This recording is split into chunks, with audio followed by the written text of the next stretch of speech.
Got it. Thank you, everybody. And thank you for your wonderful talk. When Jacob was talking about that sense of danger, so last week I was answering questions in Providence Zen Center in Rhode Island through the magic of Zoom. And one of the questions I was asked was, well, there are parts of practice that people feel comfortable with, and there are parts that they don't. How do you help them feel comfortable? And I said, don't feel comfortable. When Jacob was talking about that sense of danger, and all the old masters talked about this, you're just walking on a knife's edge. You're just, hanging from a branch by your teeth. And if you open your mouth, you'll plunge to your death. I mean, they all talked about this, and they talked about that for a good reason, because that is exactly 100% our life. Our life is like we're holding this big kettlebell, and if we drop it, boom, that's our life. And it's good to always not be afraid of it, not be anxious about it, but it's good to hold it in your consciousness. We will all die. It's very simple. And then instead of taking it away from our consciousness, being aware of this, and then it opens our lives to all the lives around us, because it's no longer about self-preservation and self-aggrandizement. When you realize that the shroud really has no pockets, you don't take anything when you go. When you really realize that, then your heart opens. Then you can wake up. It's very interesting. So thank you for your kettlebell talk. Are there any questions? And I'll say for the people in the room, the microphone may be wonky, so people not in the room, let us know, and then I'll just rephrase the question. So does anyone either in the room or out of the room have any questions?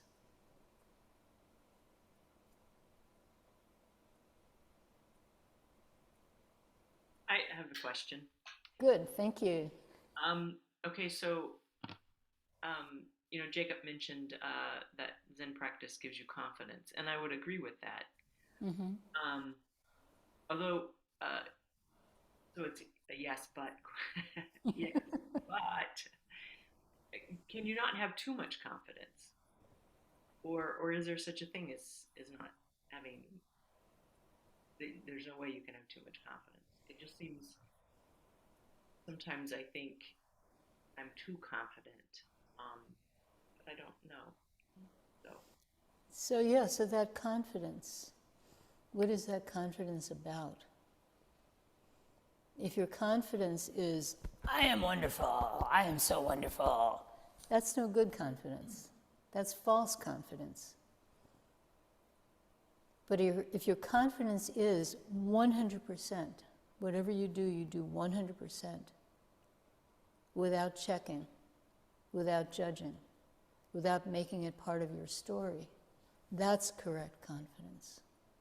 So yeah, we think of confidence in a sense of swagger, but that's not true confidence. That's fake confidence. That's confidence that in 1 second it can be gone. But real confidence comes from your center. It comes from right here. That confidence is not about you. That confidence is about your true self, which doesn't belong to you. This confidence is about you and the universe are not separate. Then this confidence is not related to, did I do well, did I do badly, will I get rich, will I get poor, will I be promoted at work, will I not be promoted at work, will this person love me, will this person not love me. It's not connected to anything like that. It's that you're rooted in this earth, you're rooted in this universe. That's true confidence. Okay? Thank you. Are there any other questions? Yes. Oh, grab the microphone and let's see if people can hear you. So could you say something about the 4 different forms of practice here? The bowing, the chanting, the sitting, the walking meditation, core practice. Did people hear that? Quiet. Okay. So the question was about our practice forms. because we have a lot of new people here today, or relatively new people, and some brand new people. Do you all want me to say something about the practice forms? Okay, one person's nodding his head, okay. So everyone thinks of Zen, they think of meditation. Or they think of, which is not Zen. That is so not Zen, you know. Yes, Zen is not tranquility, people. Okay, but yes, so we think of meditation, and everyone has some kind of understanding of meditation. Usually it's a not very good understanding. It's the idea of meditation is about, oh, this feels so good. But that's not meditation. Meditation is attain your true self. That's meditation. It's that confidence I was talking about. It's touching that reality. It's touching that reality and being rooted in that reality, which is not about us. It's not limited to us. It doesn't sit within our brain pan, you know? So this universe, it's coming together with this universe. So, and we have many techniques, many meditation techniques to help us do that. And maybe I'll mention some of them later. But everyone thinks of meditation. You always think of, you know, Zen monks meditating, Zen nuns meditating, Zen lay people meditating. And there were all these, you know, funny jokes about it and everything. So that's what everybody thinks of when they think of Zen. But we have these other practices. And if you don't know, I mean, the brand new people here, I don't know if you were surprised or not when you walked in and someone slapped robes on you and what, you know. Well, we do that so everyone looks the same. So you don't have to worry about, when I first started practicing 45 years or so ago, I wouldn't wear a robe because I thought I didn't deserve it, and they put up with me. But then, you know, there was this cute guy who was at Cambridge Zen Center that I sort of had a crush on, and so I'd be sitting there thinking, I wonder if I look cute, you know, did I wear the right sweater, you know, so that's why we wear robes, so we don't do stuff like that. Okay, everyone looks the same, all right. And so then we have these, you say the 4 great vows. And these 4 great vows are very important. They set the direction of our practice. Sentient beings are numberless. We vow to save them all. So sentient beings is actually the many beings, and save means crossing over, helping people cross over to the other side, like someone who operates a ferry boat. You know, you help people wake up. So save doesn't mean, you know, save in the sense of rescuing someone from drowning. Well, in a sense it does, we're all drowning. Yeah. But save in the sense of helping people find their true self. So the many beings are numberless. We vow to help them find their true selves. Delusions are endless. And I won't go into delusions and how it's actually a broader word, but delusions are endless. We vow to, we vow to cut through them all, right? Yeah, okay. Suddenly I'm forgetting. The teachings are infinite. We vow to learn them all. At this point you might think this is a little bit impossible, right? The teachings are infinite. We vow to learn them all. And teachings doesn't just mean things written in books. It means like the light on this water, the sound of the air purifier. The teachings are everything that is around us, everything we can see, everything we can hear, everything we can feel and smell and taste and touch, everything around us. So the teachings are infinite. We vow to learn them all. And then my favorite, the Buddha way is inconceivable. We vow to attain it. And we can attain it. It's a bad translation. It's really nothing's higher than the Buddha way. But we have this bad translation, inconceivable, and it's a very serendipitous translation because if we could conceive it, then it would be limited. We couldn't contain it. All we could attain is our idea of it. But because it's inconceivable, we can actually attain it. Does that make sense? Never mind if it makes sense or not. It's the truth. Okay, so the Buddha way is inconceivable. We vow to attain it. So those are the 4 great vows, and they set the direction of our practice. And then we have these prostrations. What? Who are we prostrating to? You know, only the people in the back row are prostrating to Buddha. Everyone else is facing a different direction, right? So we're not prostrating to Buddha. So what are we doing? What we're doing is we are prostrating. And some people say it's the small self bowing to the big self. That's one version of it. And then there's a list of the 108 sort of bad things, kind of like sins, and you're prostrating to get rid of them, and you'll say, bow number 58 is, this, you can actually find this on YouTube. But what it really is, it's really you're simply doing this action of prostration. And prostration is an ape thing to do. We're apes. And prostration, you get down into this position of total subjection. I give up. If you're an ape and you prostrate to another ape, it's like, please don't kill me. That's what it is. All right? So you get down to this, you're just giving everything up, and then you stand up, and you go down, and you stand up, and you go down, and you stand up. And it's this amazing thing. It's like it rewires you. It just kind of rewires you over time.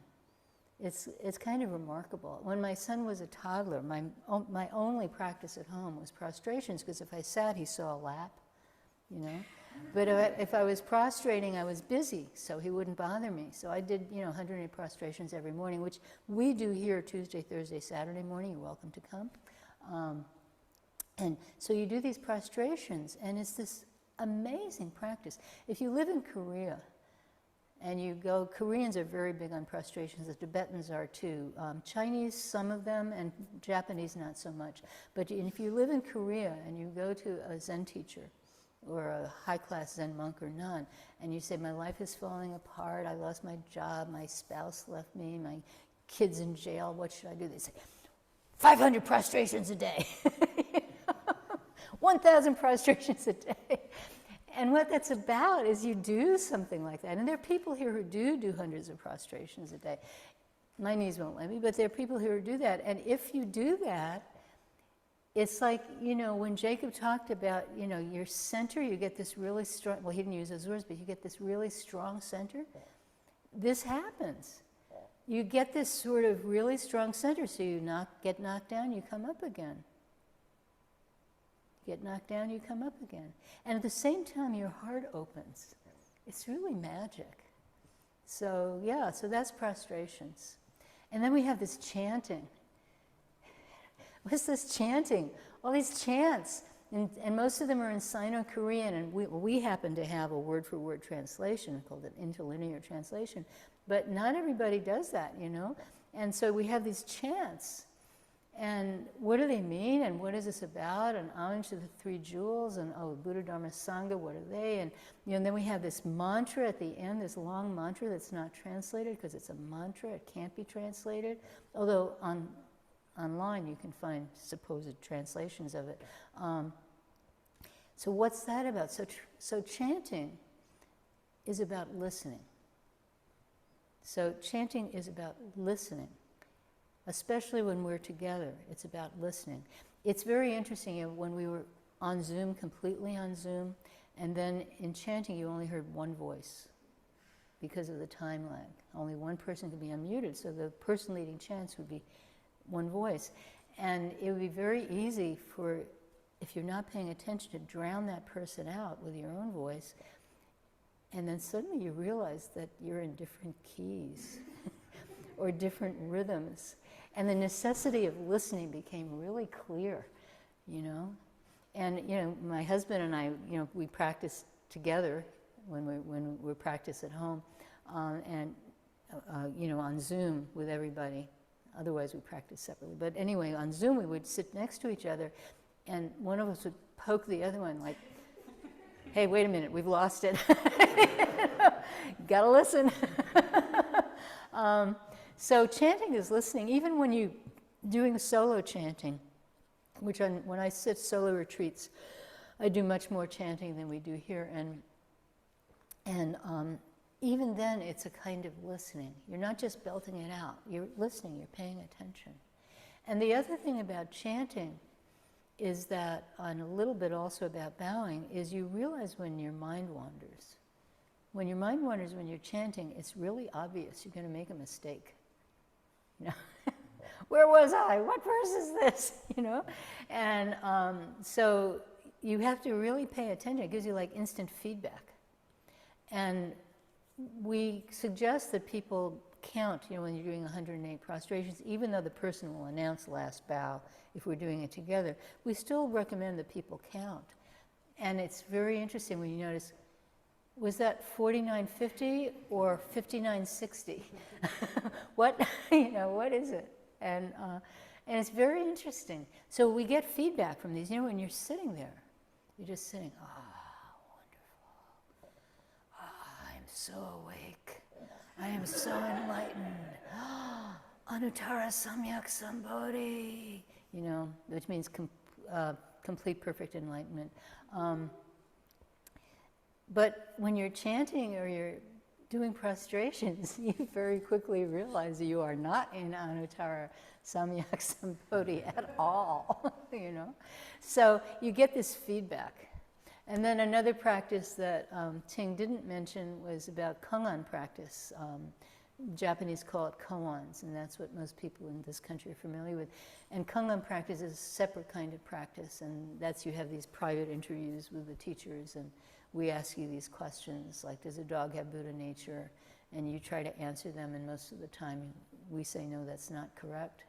And it's very interesting, because what that's about is cutting through this conditioned mind that we have, this mind that's conditioned to rely on our frontal lobes. We're conditioned to process everything through our frontal lobes. And this is cutting through that so that we can really process things through here. So that's kong-ans practice. It's waking us up out of the mental patterns that we have all fallen into and been encouraged to fall into. Ever since we first said mama and dada, we were encouraged to sort of put ourselves in a box. So it encourages us to get out of that box. So did I leave any kind of practice out? A walking meditation, thank you. One of my favorites. We don't do it so much anymore except on retreats. Yeah, walking meditation. So when we have more than one sitting session, your legs kind of need to move. The body, your back needs your body to move. And so we do this walking in tandem together, keeping the same pace around the room. And people always think of it as, I'm stretching my legs. But it's not. It's its own form of practice. We don't do this slow walking like Thich Nhat Hanh, where your heel comes down, and then the middle of your foot, and then your toe. Soto Zen also does this, and then, like that. We don't do that, which is good because I have a bad sense of balance and I can never stay upright doing that. We do sort of medium fast walking, which is, we're a Lin Chi school, related to Rinzai Zen. We both descended from Lin Chi, and Lin Chi schools tend to do fast walking. But whether it's fast walking or slow walking, what it's about paying attention, not just, as beginners are often told with the slow walking people, not just to the feeling of your body and your foot and so on, but also it's paying attention to what's around you in the room, especially if you have to keep pace with everybody, you have to pay attention, but paying attention without holding on, which is what's great about fast walking. Like, we have some cool art up there. People online can't see it, but we have a bunch of really cool art. The trees out the window and stuff like that. And you're walking around and like, wow, that's really cool. And you walk, but no. You may think it's cool and you may think it's beautiful, but you don't stare at it. You just keep moving. So it's this kind of non-attachment practice. So you're not letting yourself get stuck on what you're seeing and holding on to it.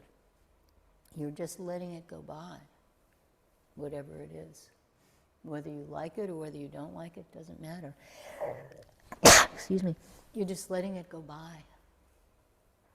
So that's walking meditation. It is a form of meditation, and we always recommend when you do walking meditation to keep whatever your mind practice is, whether it's counting breaths or mantra or a great question, whatever it is, to keep that practice going as you walk and sort of let it fall in rhythm with your footsteps. So, is that pretty complete? Okay, well, it's time to stop. So do you want to turn the recording off for announcements?